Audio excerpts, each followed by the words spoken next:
नमस्कार, श्यामप्रिय spiritual journey में आप सबका स्वागत है। चलिए देखते हैं भगवान श्री कृष्ण जी का संदेश आप सबके लिए। ये टाइमलेस और जनरल रीडिंग, आप इसे जब देखेंगे आपके लिए तभी रहेगी। मैसेज अपनी सिचुएशन के अनुसार रखिएगा, क्योंकि ये जनरल और कलेक्टिव रीडिंग है, तो जितना लगे आपके लिए है बस उतना ही होगा। ये सभी वर्ग के लोगों के लिए रीडिंग है, सभी जेंडर के लोगों के लिए रीडिंग है। आप तक ये रीडिंग पहुँची है तो कुछ ना कुछ मैसेज आपके लिए ज़रूर होगा। अगर आप चैनल पर नए हैं, अभी तक आप इसे सब्सक्राइब नहीं किए हैं, तो इसे सपोर्ट करने के लिए सब्सक्राइब कर दीजिए। अगर सब्सक्राइब कर दिए हैं, थैंक यू सो मच, दिल से धन्यवाद, शुक्रिया। बेल जरूर प्रेस करिएगा, जिससे हम जो भी रीडिंग ले आए आप तक सबसे पहले पहुंचती रहे। चलिए देखते हैं क्या मैसेज। अगर वीडियो आपको अच्छी लगी ज़रूर बताइएगा, लाइक करिएगा, शेयर करिएगा, कमेंट करके बताइएगा, ठीक है। ग्रीफ,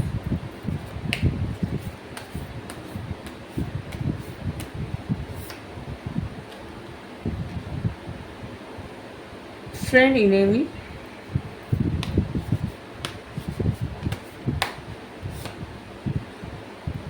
सक्सेस नहीं होगा, डिटर्मिनेशन। आपके लिए मैसेज, सबसे पहला मैसेज हम यहाँ से ले रहे हैं।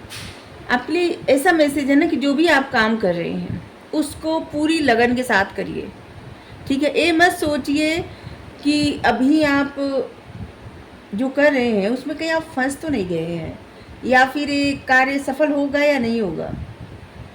बस आप एकाग्रता के साथ, पूरी लगन के साथ, पूरी निष्ठा के साथ वो कार्य करिए।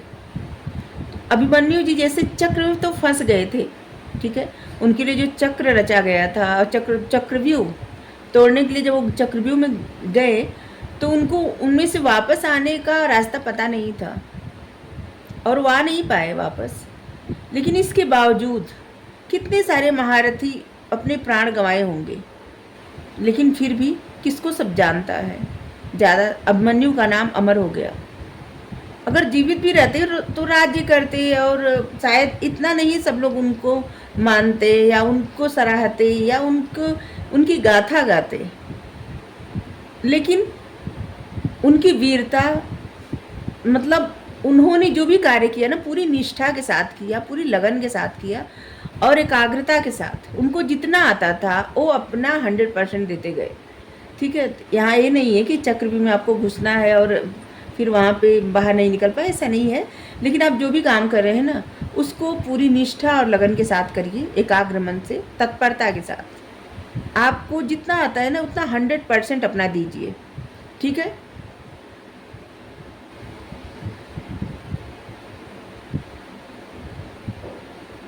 ग्रीफ, देखिए आपके लिए ये भी मैसेज है कि आप हमेशा, आप सब ऐसा रहता है ना कि बार बार एक ही सिचुएशन के बारे में सोच सोच के दुखी होना, परेशान होना।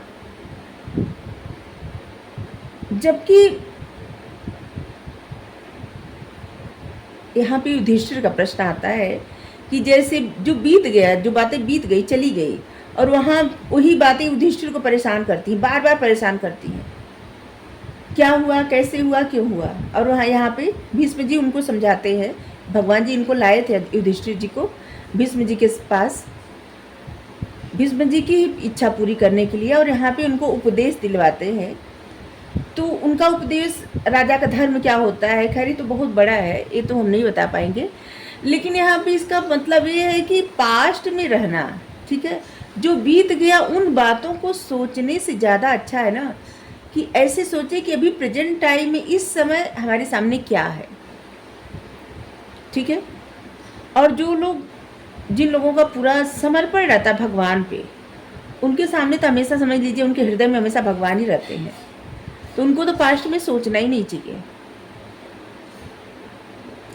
तो यहाँ पे जब जब आप पास्ट के बारे में सोचेंगे, पास्ट की बहुत सारी ऐसी, यहाँ पे देखिए भीष्म जी को भी है ना कि इनको पास्ट में किया गया जो इनको कर्म था ना, उसी का इनको दंड मिला था। तो हम सब पता नहीं कितने जन्म के बाद इस मनुष्य का, मतलब ये जन्म लिए होंगे, कुछ नहीं याद है। और यहाँ पे भीष्म जी का प्रश्न भी था कि उनको जो एक कष्ट मिला है ना, क्यों मिला। भीष्म जी कहते हैं उन्होंने 100 जन्म, उनको 100 जन्म याद है और उन्होंने ऐसा कुछ भी गलत नहीं किया, फिर उनको ये दंड क्यों मिला। भगवान कहें कि सिर्फ 100 ही जन्म आप याद कर रहे हैं? उसके आगे जाइए, 101 जन्म, 105 जन्म, ऐसे जाइए। और वहाँ पे बताते हैं कि भीष्म जी को चूंटा, एक छोटा चूंटा जो होता है ना, उसको मतलब सुई से चोकना उनको बहुत ज़्यादा आनंद आता था, और जिसकी वजह से इस बाण की सैया पे इनको सोना पड़ा। और यहाँ पे भगवान ये भी कहते हैं कि पिछले जन्म में क्यों जा रहे हैं, इसी जन्म में देखिए कि जब पांडवों के साथ अन्याय हुआ था आप चुप थे, लेकिन भरी सभा में जब द्रौपदी का अपमान हुआ था, एक स्त्री का अपमान हुआ था, और आप वहाँ पे चुप थे, जबकि आपको इतना सामर्थ्य था कि आप कुछ भी कर सकते थे, कुछ भी कर सकते थे, लेकिन आपने नहीं किया, क्योंकि आपको अपनी प्रतिज्ञा अति प्यारी थी, आप कभी उससे ऊपर उठ ही नहीं पाए, और इसीलिए आपको ये दंड मिल रहा है। तो हम सब पता नहीं कितने जन्मों से पता नहीं क्या क्या किए होंगे, कुछ भी याद नहीं है। तो कुछ जो भी होता है, दुख सुख, अच्छा बुरा ना, सब परिणाम होता है, आता जाता है, तो उसे स्वीकार करना चाहिए। जिस तरह अच्छी परिस्थिति आती है हम स्वीकार करते हैं, प्रसन्न होकर खुशियाँ मनाते हैं, और कुछ भी प्रॉब्लम हो जाती है सब लोग भगवान को कोसने लगते हैं कि उन्होंने हमारे साथ ऐसा क्यों किया, हमारी तो आस्था हट गई, विश्वास हट गया। तो ऐसा नहीं करना चाहिए, ठीक है। जो भी हो ये हमारे ही कर्म रहते हैं, कुछ भी हो हमारे कर्म रहते हैं, लेकिन हाँ भगवान पे पूरी तरह अगर समर्पित हो जाए ना, तो फिर नया कर्म नहीं बनता, ठीक है। लेकिन इसका मतलब ये नहीं है कि जो पिछले जो कर्म है उसका दंड नहीं मिलेगा, अच्छा बुरा फल नहीं मिलेगा, अच्छा भी मिलेगा बुरा भी मिलेगा। दुश्मन और दोस्त, दुर्योधन कभी इस बात को समझ ही नहीं पाया कि दुश्मन कौन है, दोस्त कौन है उसका। वो हमेशा आंख बंद करके शकुनी पे विश्वास किया, अपने उस मामा पे विश्वास किया, जो मामा कभी दुर्योधन का अच्छा चाहता ही नहीं था।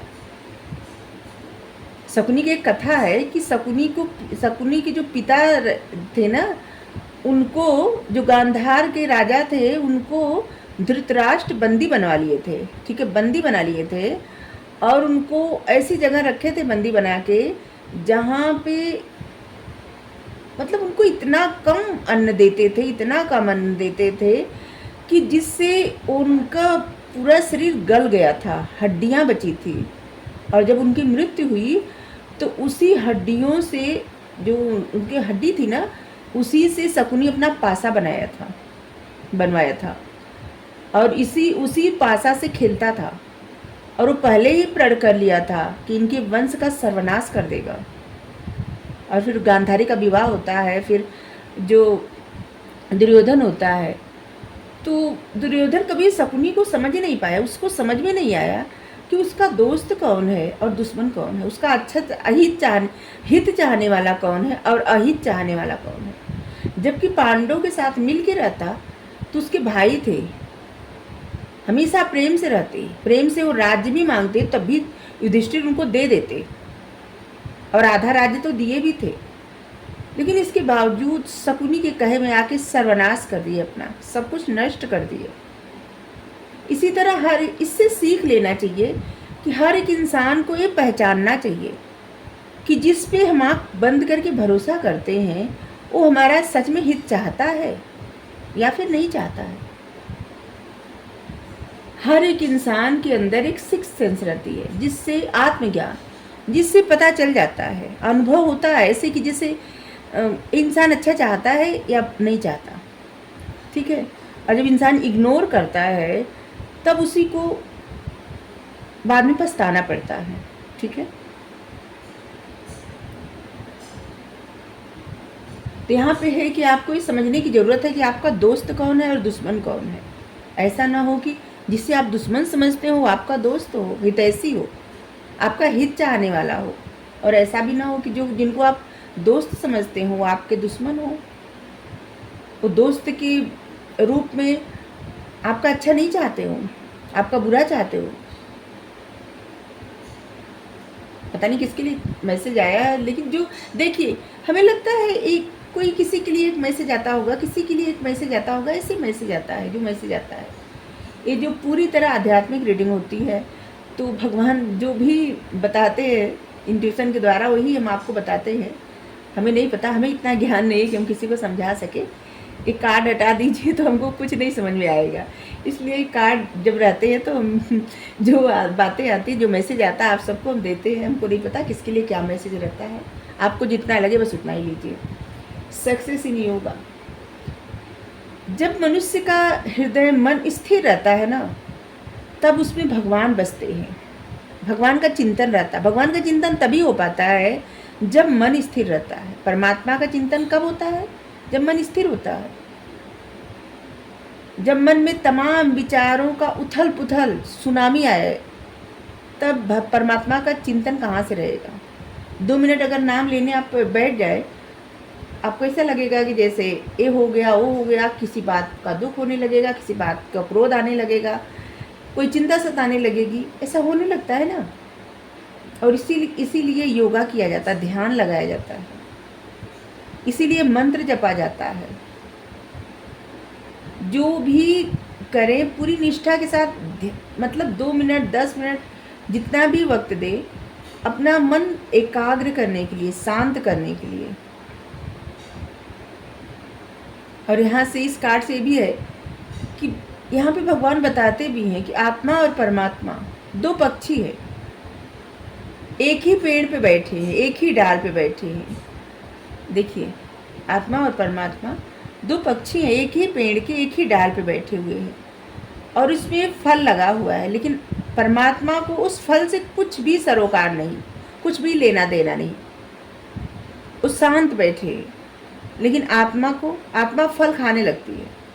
आत्मा को लालच रहता है फल का, और इसलिए वो शरीर धारण करती है, जन्म लेती है। और जन्म लेती है उसमें भी लालच रहता है कि ये हो जाए, ऐसी फैमिली हो जाए, इतना पैसा हो जाए, ऐसा रुतबा हो जाए, पद प्रतिष्ठा मिल जाए, समाज में नाम हो, और बड़ा, मतलब जिसका कोई अंत नहीं, अनंत। लेकिन परमात्मा को इससे कुछ सरोकार नहीं। और जब जो आत्मा रहती है, शरीर धारण कर लेती है, तब उसे पछतावा होने लगता है। फिर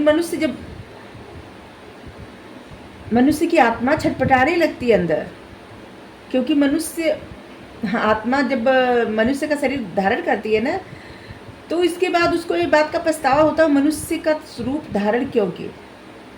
तब उसको मुक्ति चाहिए होता है, परमात्मा से मिलना होता है। लेकिन मन, इंद्रियां, ये सब क्या भागती है कहाँ? लालच में, भौतिक चीज़ों में, ऐसी चीज़ों में जो नष्ट हो जाएगा, रहेगा भी नहीं, नश्वर है। बहुत कम ऐसा रहता है कि मन जाए भगवान के पास। बहुत कम लोगों का मन लगता है भगवान में। नहीं तो अगर मन लगता भी है ना, तब भी इंद्रियां भागती हैं। कहाँ भागती हैं? भौतिक चीज़ों की तरफ। ये ऐसा हो जाए, वो ऐसा हो जाए, ऐसा हो जाए, नहीं ऐसा नहीं ठीक है, फिर इससे अच्छा हो जाए। तो यहाँ पे है कि सक्सेस अगर चाहते हैं जीवन में, परमात्मा से मिलना चाहते हैं, अपने आध्यात्मिक सफ़र पे सच में आगे बढ़ना चाहते हैं, तो योग करिए, योग पे ध्यान दीजिए, योग से मन शांत करिए। जिस तरह पानी में उथल पुथल मची रहती है, और उसमें समझ में नहीं आता कि जल साफ है या फिर नहीं साफ है, और जब स्थिर हो जाता है तभी पता चलता है कि जल कैसा है।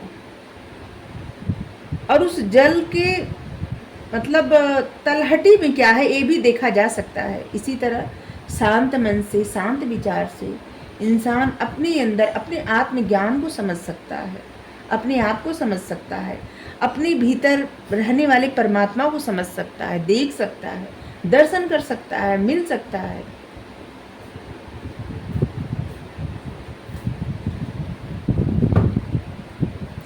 आध्यात्मिक जर्नी होती क्या? आध्यात्मिक जर्नी होती है कि जब आध्यात्मिक जर्नी पे, वैसे तो सभी लोग आध्यात्मिक जर्नी पे ही रहते हैं, लेकिन समझ पाते हैं कुछ ही लोग और उनको परमात्मा चुनते हैं। जो लोग इस जर्नी पे जाने का फैसला करते हैं वो खुद नहीं करते, परमात्मा करवाते हैं ये फैसला। और आध्यात्मिक जर्नी क्या होती है? आध्यात्मिक जर्नी वो होती है जहाँ पे इंसान खुद को समझ पाए, अपने आप को समझ पाए, अपने पर्पस को समझ पाए, जो कार्य वो कर रहा है उसमें उसकी निष्ठा हो, चाहे वो कुछ भी कर रहा हो, कुछ भी। कोई जॉब कर रहा है, कोई बिजनेस कर रहा है, कोई फैमिली की देखभाल कर रहा है, कोई जानवरों की देखभाल कर रहा है, जो भी कुछ कर रहा है इंसान, उसमें उसकी निष्ठा हो, जो भी काम करता हो निष्ठा हो, अपने आप को समझे, अपने ज्ञान को बढ़ाए, परमार्थ से जुड़े, परमात्मा से जुड़ने का प्रयास करे। आध्यात्मिक जर्नी यही है। अलग से कुछ करने का नाम आध्यात्मिक, अलग से कुछ नहीं किया जाता। जिंदगी जैसे चलती रहती है ना, ऐसे चलती रहती है। बस जैसे जैसे परमात्मा मार्गदर्शन करते हैं वैसे वैसे आगे बढ़ते रहिए। जो भी कार्य कर रहे हो उसमें आपकी निष्ठा होनी चाहिए, चाहे कुछ भी कर रहे हो जीवन में, कुछ भी उसी निष्ठा से आध्यात्मिक जर्नी पे आप आगे बढ़ेंगे। ठीक है।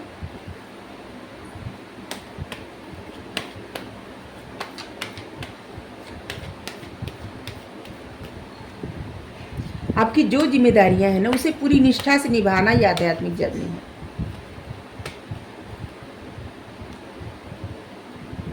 सेलिब्रेशन। आपकी ज़िंदगी में तमाम ऐसे अवसर आ रहे हैं जहाँ पे आपको प्रसन्न रहना चाहिए, लेकिन आप दुख की तरफ ज़्यादा देखते हैं, प्रसन्नता की तरफ कम।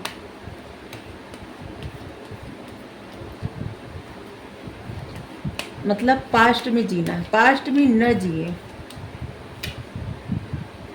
और यहाँ पे युधिष्ठिर को यही समझाया जाता है, जो हो गया सो हो गया, जो होना होता है वो हो जाता है, उसमें किसी का कुछ मतलब कोई चाह के भी कुछ लौटा नहीं सकता। अगर यहाँ पे युधिष्ठिर चाहते भी तो जितने लोग मारे गए थे क्या उनको जिंदा कर सकते थे? जो कुछ हुआ था।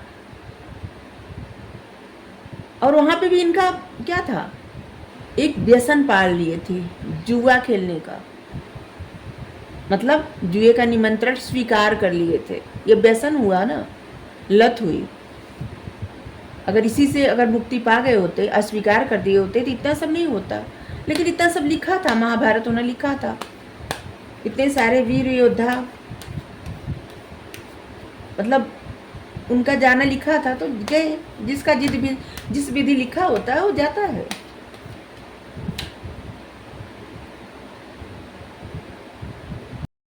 हाँ, तो आध्यात्मिक जर्नी कभी कबीरदास जी के बारे में पढ़िए। कबीरदास जी क्या करते हैं, वो कपड़ा बुनते हैं और पूरी निष्ठा के साथ बुनते हैं, उनका वही कर्म है।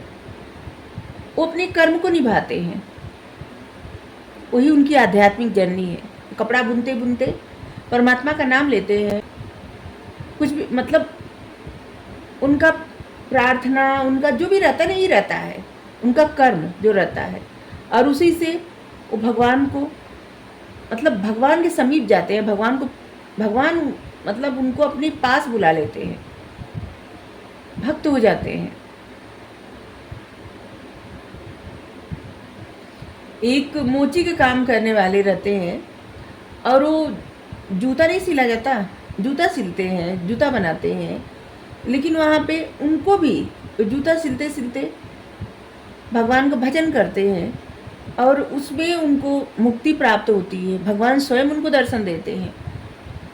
जबकि वो शालिग्राम जी को लेके और उससे क्या करते हैं, जो जिस चमड़े से जूता बनाया जाता है उसी को घिसते हैं और उससे भगवान उनसे प्रसन्न होते हैं। तो इसका मतलब क्या है? इसका मतलब आप जो भी काम कर रहे हैं, जो भी आपका कर्म है, उसे पूरी निष्ठा के साथ करिए। कुछ अलग से नहीं करना होता, बस इतना ही करना होता है कि थोड़ा मन अपना परमार्थ में लगाएं, ध्यान करें, प्रार्थना करें, बस इतना ही। ठीक है। अंडरस्टैंडिंग, आपको समझना होगा। अगर आप किसी से, जिसे लग रहा है ना कि आप इतना अपने आप को अकेला रखते हैं, आपको लगता है कि हर एक इंसान धोखेबाज है, धोखा देगा आपको, आप अकेला अपने आप को रखते हैं, आपको लगता है कि नहीं, अब आप उड़ान नहीं भरना चाहते, मतलब लोगों से मिलना नहीं चाहते, जुड़ना नहीं चाहते, अपने आप को आप एकदम अकेले रख लें। तो यहाँ पे है कि ऐसा नहीं है, पहचानने का है हर एक इंसान। क्या पता आप जिसको अभी अपना दोस्त समझ रहे हैं, अपने उनके साथ उठ बैठ रहे हैं, एक ही थाली में भोजन कर रहे हैं, क्या पता वही आपके दुश्मन निकले तो। और जिसको दुश्मन समझ के नफरत कर रहे हैं, क्या पता वो आपका हितैषी निकले तो आपको पहचानने की ज़रूरत है, ठीक है। कोई भी आपका अहित नहीं करेगा जब आप पहचान जाएंगे लोगों की मनसा, ठीक है, कौन आपका दुश्मन है, कौन आपका दोस्त है। और किसी और की वजह से आपको अपने आप को अकेले रखने की आवश्यकता नहीं है, ठीक है। किसी तरह से आप बंधे हुए नहीं हैं, और ना ही बंद हैं कहीं। आपके लिए खुला आसमान है,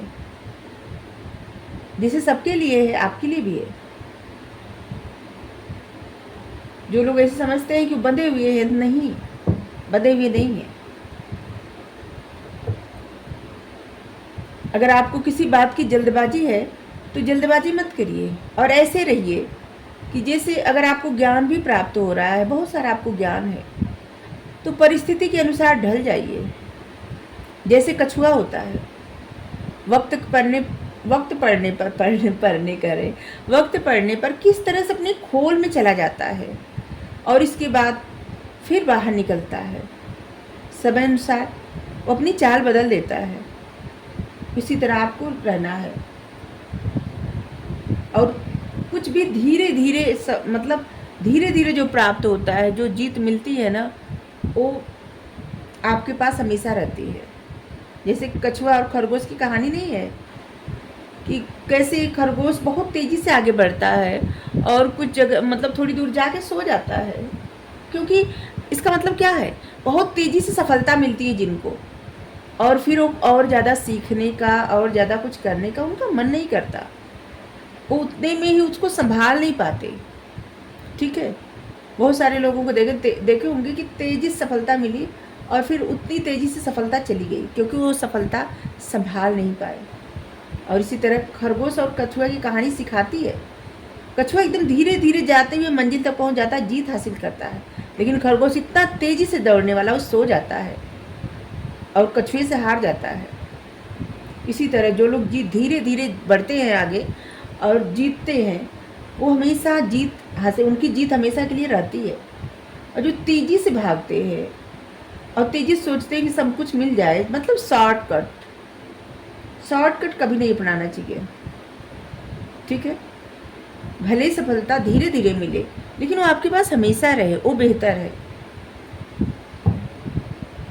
रिसेप्टिविटी, जो कुछ मिल रहा है ना, रिसीव करिए, चाहे कुछ भी मिल रहा हो, ठीक है, कुछ भी। आध्यात्मिक जर्नी पे क्या रहता है ना, इंसान को रिसीव ज़्यादा करना चाहिए, रिएक्ट कम करना चाहिए, ठीक है। रिसीव ज़्यादा करना चाहिए, रिएक्ट कम करना चाहिए, क्योंकि ज़रूरी नहीं कि आपके मन मुताबिक हर कोई बात करे, ठीक है। जैसे अगर हम चाहें इस चैनल पे कमेंट में सब लोग हमारे लिए बहुत अच्छा लिखे तो लिखेंगे, नहीं लिखेंगे ना। ज़रूरी थोड़ी कि हमारी बातें सबको पसंद आए, ज़रूरी थोड़ी कि जो हम कहते हैं, जो हम बताते हैं, वो सब लोग स्वीकार करें। कुछ लोग अस्वीकार भी कर सकते हैं, कुछ लोगों को बहुत ज़्यादा बुरा लग सकता है, कुछ लोगों को बहुत अच्छा लग सकता है। तो हर किसी की बात पे हम रिएक्ट करते फिरे तो ये हमारी गलती है, उनकी नहीं है। उनके अपने, देखिए कोई भी इंसान कुछ कहता है ना, तो उनको ये अधिकार है, जिसे हम कुछ कह रहे हैं तो आपको ये अधिकार है कि आप उसको अच्छे से सुने या अस्वीकार कर दे, इग्नोर कर दे, ये आपको अधिकार है, ठीक है।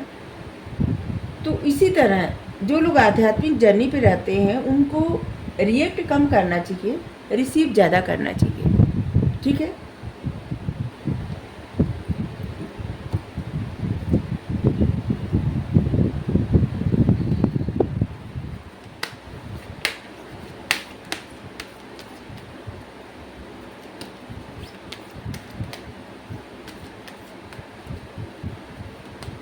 इंसान खुद को बदल सकता है, अपने आप को किसी परिस्थिति के अनुसार अलग ढाल सकता है, लेकिन किसी और को नहीं। अपने मन को बदल सकता है, किसी और के मन को नहीं। ये आपके हाथ में है कि आप किससे अच्छे से बात कर सकते हैं, लेकिन आपके हाथ में ये नहीं है कि आप दूसरों से ज़बरदस्ती मतलब खुद से अच्छे से बात करवाएं।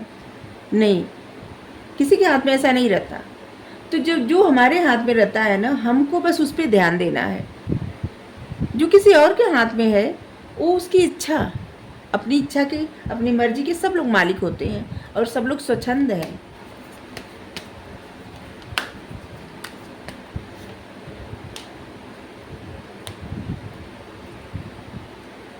Kuthumi, clock of wisdom.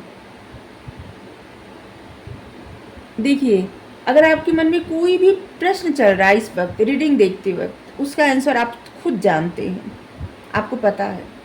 और जो बातें आपको पता है उस बात पर आप विश्वास करिए, आपके लिए गाइडेंस है। जो चीज़ें, जो बातें आपको पता है उस बात पर आप विश्वास करिए।